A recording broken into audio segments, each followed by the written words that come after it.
विठ्ठलांचा भुंगा आणि रॉकी गटपात झाले का नाही, नेमकं काय घडलं?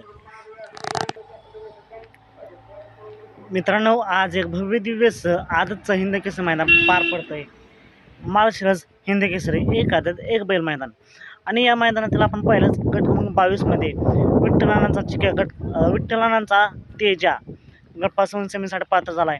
त्यानंतर गट क्रमांक 39 मध्ये विठ्ठलांचा भुंगा आणि रॉकी गट क्रमांक 39 मध्ये पाहताना पाहायला मिळाले. आणि गट क्रमांक 39 मध्ये पुन्हा एकदा विठ्ठलांचा भुंगा गटपासून सेमीसाठी पात्र झाला आहे. नक्कीच मित्रांनो, गाडीला तुफान असं स्पीड लागली, सुट्टा निकाल घेतला आहे आणि गटपासून सेमीसाठी पात्र झाला आहे.